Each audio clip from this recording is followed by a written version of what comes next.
वर्ष 1700 में मानवता के सामने एक दीवार है। अधिकांश मनुष्य सरल जीवन जी रहे हैं, हमारे अपने पूर्वजों की तरह। जब आप 1700 में दुनिया में वापस सोचते हैं, ज्यादातर लोग किसान थे। ज्यादातर लोग छोटे पैमाने पर कृषि करके निर्वाह करते थे।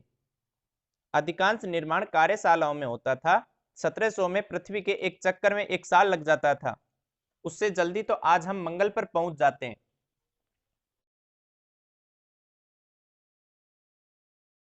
जिसने हमें रोका हुआ है वह है हमारे ऊर्जा के स्रोत। 4000 साल पहले मिस्र में 90% सभी काम मानव मांसपेशियों द्वारा किया गया और जानवर मजे करते थे।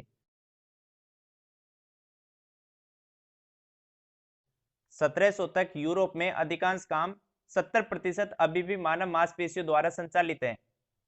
केवल मांसपेशियों की शक्ति आधुनिक युग के लिए रास्ता नहीं बना सकती, लेकिन पृथ्वी के भीतर एक शक्ति छिपी हुई है।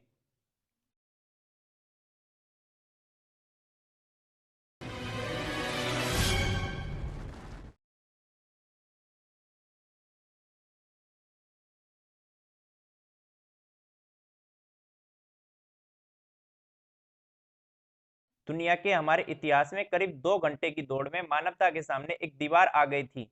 मानव प्रगति हमारी मांसपेशियों की सीमाओं से रुक गई थी। उस दीवार को तोड़ने के लिए हमें ऊर्जा के लिए एक नया तरीका चाहिए। याद करें कि करोड़ों साल पहले तारों से निकलता हुआ लोहा पृथ्वी के गठन के समय इकट्ठा हो गया था। 1000 साल पहले आदमी ने उपकरण और हथियार के लिए उस लोहे का उपयोग करना शुरू कर दिया था। हमारी भट्टियां चलती रहे, उसके लिए हमने अपने जंगलों को कम करना शुरू कर दिया।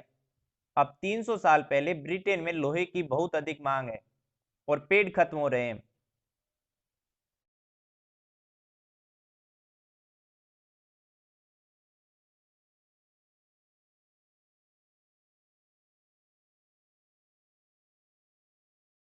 लेकिन कोयले से ही मानव जाति को आधुनिक दुनिया नहीं मिलेगी। कहानी में एक और मोड़ है। जैसे जैसे कोयले की तलाश में खनिक गहराई में गए, पानी से सुरंगों को भरना शुरू हो जाता है। पानी बाहर पंप करने के लिए एक नया आविष्कार आवश्यक है। 1712 में थॉमस न्यूकोमन कोयले से ऊर्जा लेता है और न्यूकोमन की पहली मशीन, पहली व्यावहारिक स्टीम इंजन है।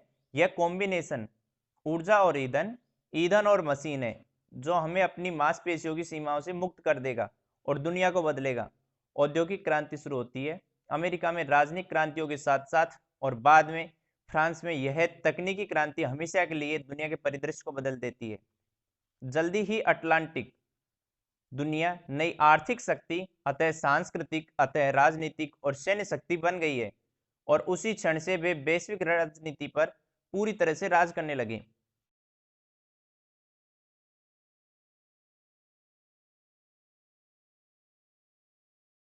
खुली मैदानों में रेल दौड़ने लगी।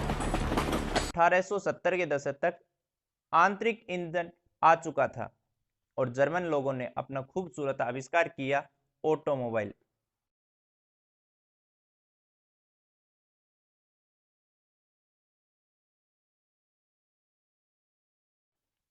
तेल, वह पदार्थ जो पूर्वजों द्वारा व्यर्थ समझा जाता था, इस ग्रह पर सबसे महत्वपूर्ण वस्तु बन जाता है। और भी अधिक आविष्कारों को जन्म देता हुआ बिजली की गति पर टेलीग्राफ और टेलीफोन संदेश ले जाते हैं। बिजली के साथ मानव जाति अंधेरे पर राज करने लगी। सत्ता का केंद्र स्थानांतरित हो गया है।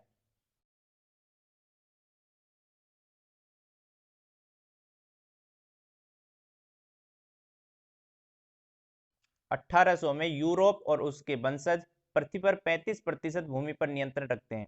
1900 तक वे 85% नियंत्रित करते हैं। 20वीं सदी तक ईंधन और आंतरिक इंजन ने सब कुछ बदल दिया है, युद्ध को भी। उस तकनीक का मतलब है कि सैन्य शक्ति और सैन्य विजय अंतरराष्ट्रीय स्तर पर भी हो सकती है, ऐसे रूप में अंतरराष्ट्रीय जैसा कभी नहीं हुआ। सिर्फ 20वीं सदी में ही युद्ध में इतने लोग मारे गए जो पिछले 2000 वर्षों में मरे हुए लोगों का भी 3 गुना अधिक था।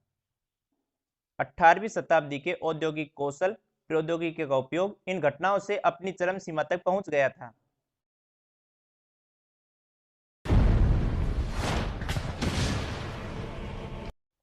और यह सब उन कार्बनिक सूक्ष्म जीवाश्म से संभव हुआ जो लाखों और लाखों साल पहले प्राचीन दलदलों में गायब हो गए थे।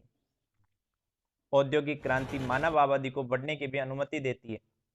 मनुष्य के उत्थान के सन 1900 तक आबादी को 160 करोड़ बनने में 2 लाख साल लगे और 20वीं सदी से 100 साल के अंदर यह 4 गुना होकर 600 करोड़ से ज्यादा हो चुकी है।